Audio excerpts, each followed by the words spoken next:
Guys আসসালামু আলাইকুম রহমতুল্লাহ। হাত পা কেটে গেছে এবং সেখানে ওষুধ লাগানো হয়েছে। ওষুধ ছড়িয়ে উজু করলে ক্ষতি হবে, এমন যদি ওষুধ না ছড়িয়ে শুধু উপর দিয়ে পানি ঢেলে দেয় তবুও উজু হয়ে যাবে।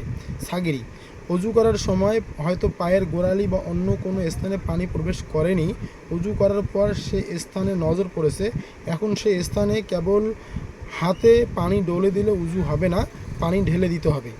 শরীরে ফোড়া বা অন্য কোনো রোগ এমন আছে যে পানি লাগলে ক্ষতি হবে, তবে সেই স্থানে পানি না লাগলে উজু ভেজা হাত দিয়ে মুছে দিতে পারে, এরূপ মুছে নেওয়াকে মাসেও বলে।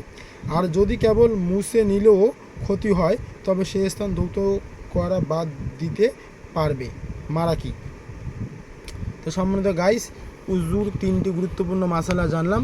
আমার এই ভিডিওটি ভালো লাগলে অবশ্যই আমার এই চ্যানেলটি সাবস্ক্রাইব করবেন, কমেন্টে আপনাদের মূল্যবান মতামত জানাবেন, লাইক শেয়ার দিয়ে পাশে থাকবেন।